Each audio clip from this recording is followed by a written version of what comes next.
Hello everyone and welcome to Season 6, Episode 46 of Pro Wrestling's Top 50. I'm your host Travis McNeil, and today we continue our countdown of the top 50 matches of 2021 with match number 5 on our list, which is the AAW heavyweight title match between the champion Fred Yehi and the challenger Josh Alexander from the AAW Destination Chicago event held on September the 2nd, 2021.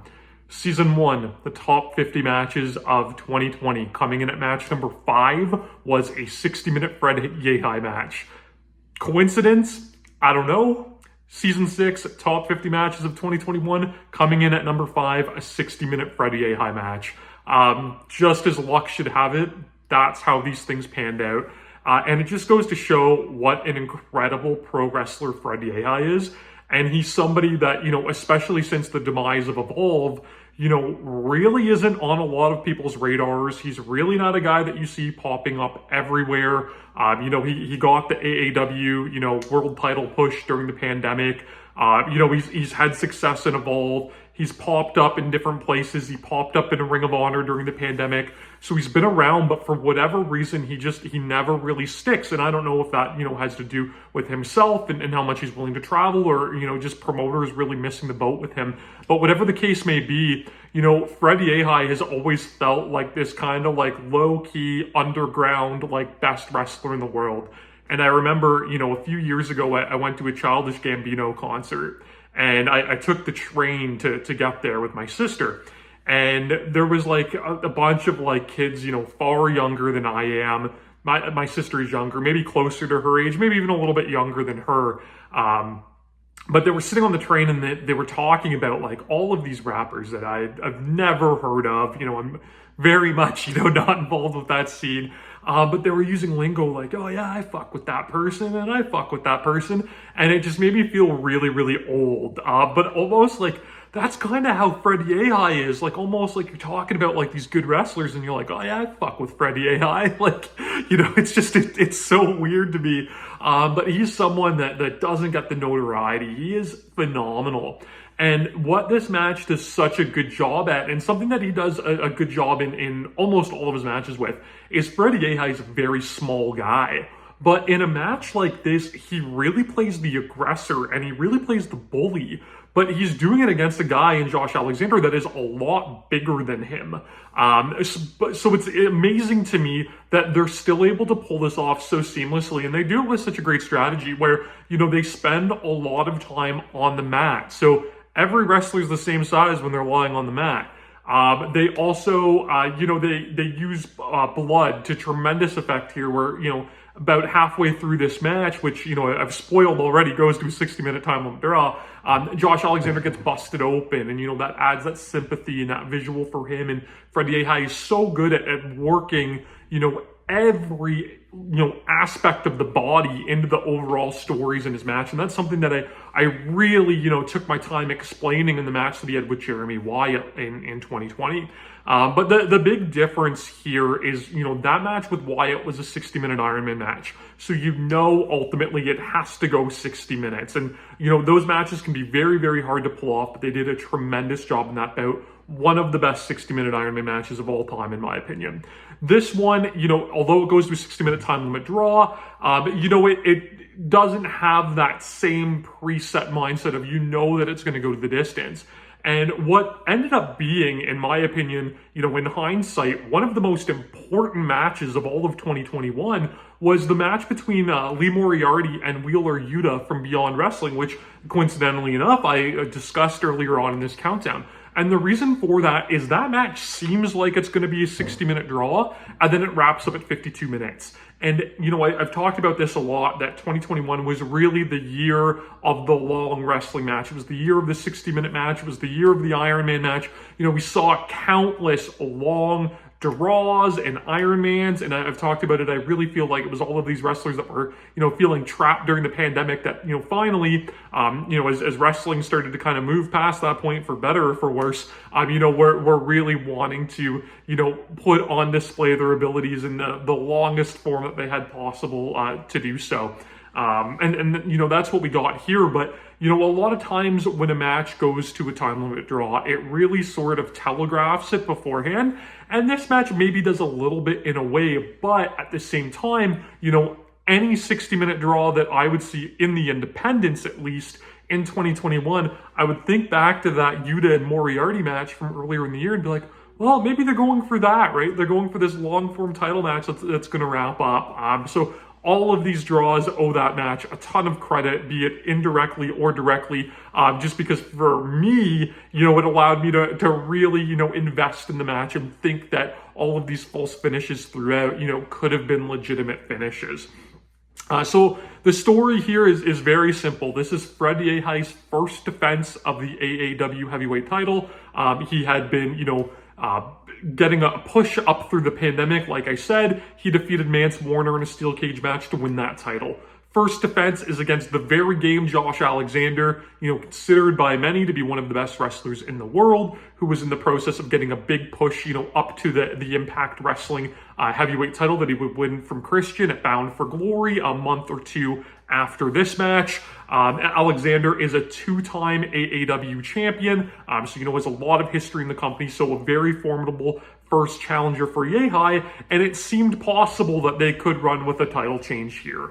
Fred Yehi just has this tremendous chip on his shoulder that almost seems to come into every one of his matches that I've ever seen him in, especially when he's against a bigger, stronger opponent like Alexander. And he's a heel in AAW, so he really plays that up. But doesn't do anything, particularly dastardly throughout the match. He just takes full advantage of referee counts and using the ring. He's, a very Fit Finlay-esque wrestler in that ability that he'll use the posts and he'll use the apron and he'll use the frame of the ring and everything he can do to brutalize his opponent. And throughout this match, he's constantly playing the aggressor and trying to bully Alexander, but over and over and over again, he pays for it. He doesn't break clean at the start, hits a big chop, so Alexander floors him with an even stiffer chop. He goes to a slap, gets floored with an even stiffer slap. He tries to mount and punch and everything like that, and continue his attack on Alexander out on the floor, but he gets blasted with a chop that sends him over the guardrail. He tries to take the fight through the crowd up to the staging area. He gets hit with a chop that knocks him off the stage and bumps him all the way down to the floor. So he's, trying to bring this fight constantly to Alexander, but, the strength disparity, is really taking its toll on Yehi, especially, the strikes with the arm, the chops, the forearms, the elbows, at points in this match, they just degenerate right down into straight punches to each other. So Yehi, being the thinking person's wrestler that he is, he finds a natural advantage at one point in this match where Alexander's going for a superplex and Yehi is able to drop down to the ring apron, get Alexander's arms stretched over top of the turnbuckle, proceeds to hit a bunch of arm wrenches over the turnbuckle, and he proceeds to actually bend Alexander's arm into the top of the ring post, which was disgusting, and just pounds away on it.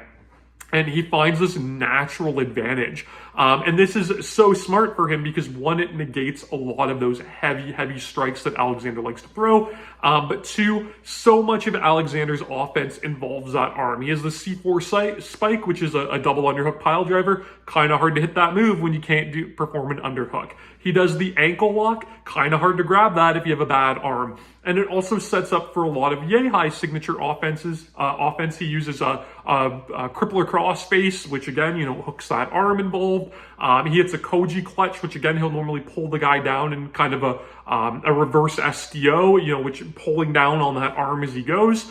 So a very smart strategy for him and something that we would see, relied on a lot throughout this match. And the one thing about this match that keeps it so engaging throughout the full 60-minute runtime is every move in this match feels like a struggle that's a part of a fight. We see countless exchanges in this match where Yehi goes to an armbar or a Koji clutch any opportunity he gets.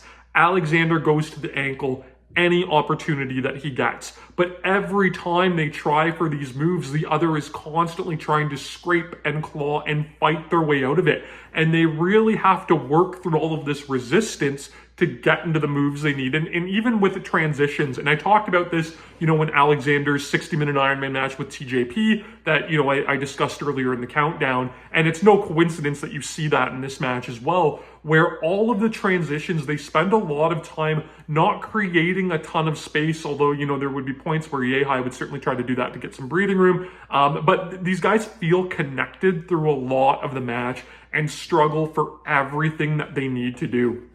And it just creates this really compelling watching experience where, when you have a 60-minute draw, you could see a lot of bells and whistles pulled out. And I'll think back, I don't know if any of you, watchers remember this, but there was a 60-minute Ironman match with John Cena and Randy Orton, I believe in 2009, where they did like all of these big gimmicks and they went through the stage and through a lighting thing and, all of this stuff, right, to kind of have these little points in the match where they could do these constant resets. And, it really felt like they were trying to fill the time with different things to keep the audience engaged. There's no need for that in a match like this because it just feels like a competitive fight all throughout. And Fred Yehi is better than maybe anybody in wrestling at doing that because he does they call him like rabbit punches on commentary, but he does all of these like little short punches when he's trying to get in or out of a move.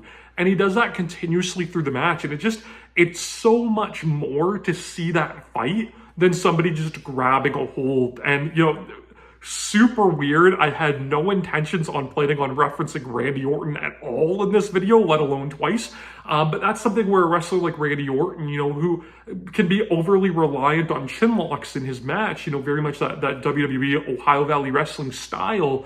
But, when you see Orton do a chin lock, he wrenches it and really tries to make you believe that this is a dangerous hold that he's doing, to harm his opponent, not just for the sake of, taking a rest, communicating with his, dance partner in the ring, or, anything that you would use a rest hold for. And Yehi does that exact same thing with all of his moves. They all feel meaningful. They all contribute to the story and the struggle of the fight that he's trying to present.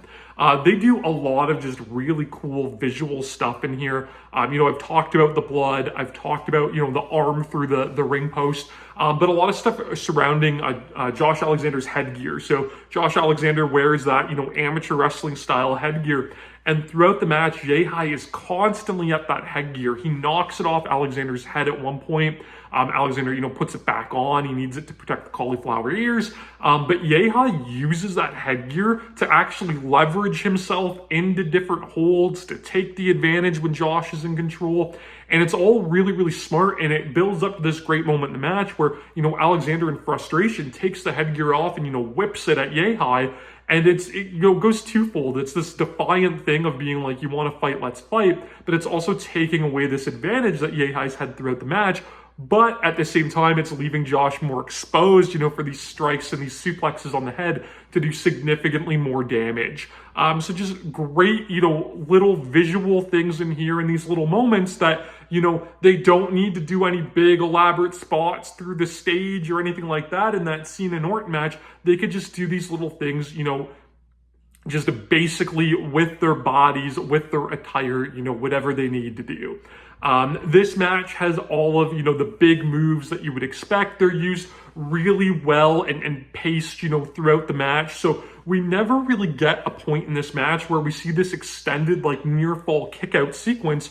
But instead, we're seeing these guys hit signature offense throughout the match, almost out of nowhere or out of transition. So, Josh does like a power bomb over the knee and he does a moonsault and, he gets the C4 spike at one point, that double underhook pile driver. And they do all of these moves littered throughout, which is really smart because a lot of times, in modern wrestling, we expect things to build up to this crazy finishing stretch, and I'll think of like a Will Ospreay match where you kind of know when the finish is coming because we get all of these kickouts, these teases of big moves that they then start paying off. And this match really doesn't fit that, that kind of format because you see all of these moves used throughout. And I really like that because it helps, establish, especially in a match that ultimately goes 60 minutes, that the finish can come at any time.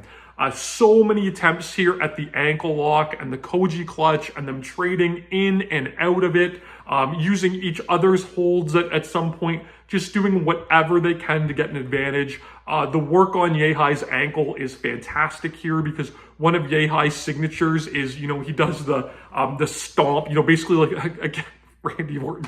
He does like a Garvin stomp, which you may be more familiar with Randy Orton doing if you're a newer fan, where, he stomps the individual limbs, the hand, the arms, the legs.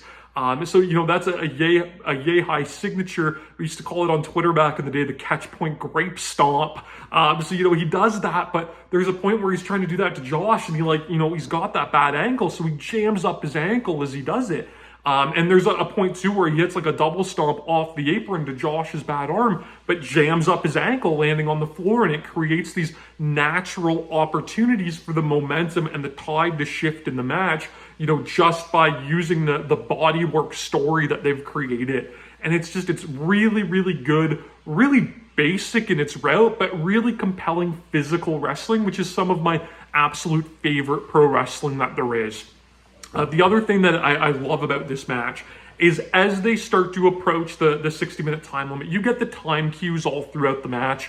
That's something that AAW always does. So if you're familiar with the product, it doesn't necessarily telegraph that this match is going to go to a time limit draw. Again, that's something that was used in that Moriarty Yuta match where, they would call out every 5 minutes with how much time is remaining. I like that. That's that old school kind of big title match feel to it. But something that they do in the last 5 minutes of this match, both of these wrestlers are really, really aggressive in trying to go for the win. They're hitting more strikes to try to grab a flash knockout. They're using roll-ups to try to get that pin. They're going in and out of submissions, and when that submission is not working, rather than use it to eat up all of this chunk of time, in those pivotal final moments that they have to win the match, they're transitioning them into other moves to try to get the victory. And the match ultimately, as time expires, it runs out with them, just trading blows back and forth for the last couple seconds, trying to get that flash knockout because they know there's no time left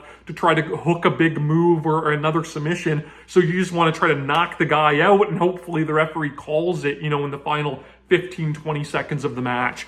So I really liked that as well. A lot of times in these draws, you see them go to these big, contrived finishes where somebody's, finally got their submission move on, or they finally hit their finisher, and, the 3 count or the tap out happens just after the 60 minutes. That was none of that here. These guys could have kept going another 5, 10, 15, 20 minutes, however long it might be. They just didn't have the time on this night to wrestle to a finish to prove, who the better athlete was. And I love that for a 60-minute draw. I've seen so many of the other ones, where it's these contrived endings, but here, it just feels like a fight where the guys just ran out of time. That's the nature of the beast. That's the champion's advantage. And something like that works so good for a wrestler like Yehi, who's kind of, even though he's this fantastic, legitimate wrestler you buy as a badass, he's still a little bit of a smarmy heel.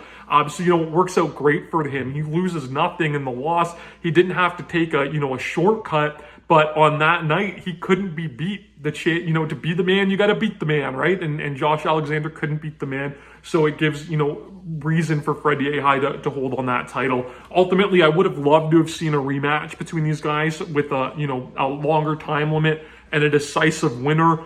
We wouldn't get it. Fred Yehi would end up dropping the title to Matt Fitchett. They had established a little bit of a rivalry there. That was a good natural title change that made sense. So, I can't necessarily fault them for not going back to this. In hindsight, and we didn't know it at the time, maybe this 60-minute draw had a little bit of influence from Impact Wrestling, knowing that they were going to be putting their title on Josh. So, maybe they didn't want him to take the L. I don't know. But either way, it doesn't sully what's a fantastic wrestling match. Obviously, with its ranking here, one of the best of the year, and just a classic, old school 60-minute draw wrestling match, but with some new school moves and all of those, visual components that we maybe didn't see, in that older era thrown into this match. I love, there's little callbacks in here too from other matches. So, if you go back and watch my video with the TJP and Josh Alexander match, TJP evens the score up right before the 60-minute time limit expires, sending the match into sudden death when he leans back when Josh has an ankle lock attempt on there, because Josh becomes preoccupied with the clock counting down. And that's something here that I loved, where, Fred Yehi had kind of went to Josh's move, the ankle lock, and late in the match, Josh does that same move that almost cost him a victory, certainly cost him a fall. And that other Iron Man match, he did the same thing. And I love when wrestlers show growth and show learning from their mistakes like that. So just little things that I love. This match is full of wonderful little things. It's funny because I really didn't refer to my notes at all for this video, and I have this huge sprawling, play-by-play list of all of these great sequences and moves and stuff that they did, and I really didn't find the need to talk about that at all. Because there's so much stuff crammed into the 60 minutes, but I really wanted to highlight, all of the other things that these guys do well. This match is fantastic. You can go ahead, you can watch it on Fight TV. That's where I watched it when it aired. However, AAW also has their own on-demand site where this match is available. It's also available through the High Spots Wrestling Network. There's lots of AAW, partner companies like Progress. A lot of companies that use the Pivot Share platform, for their streaming services that also have this match and show available. So if you haven't seen it, it's well worth watching. A great hidden gem from 2021. One of the best heavyweight title fights in any promotion all year. AAW is a promotion that's, I feel, really always kind of been a little bit under the radar, but especially during the pandemic, they did a really, really good job with presenting high-quality wrestling that, unfortunately, for better or worse, a lot of people didn't see. This match was the pick of the litter, and it was on a very busy weekend. It was all-out weekend in Chicago for AEW. You had all of these other promotions, specifically GCW, trying to piggyback on it. All Out is, in my opinion, maybe the best pay-per-view of all time. We'll talk about that a bit more soon. But this match, maybe in a roundabout way stole the weekend for me. I expected it to be good. I didn't expect it to be this good. It is a masterpiece. You can subscribe to my channel here, though, on YouTube so that you never miss a video. Follow me on Instagram and Twitter at Wrestling50. And please join me again next time as we continue to count down Pro Wrestling's Top 50.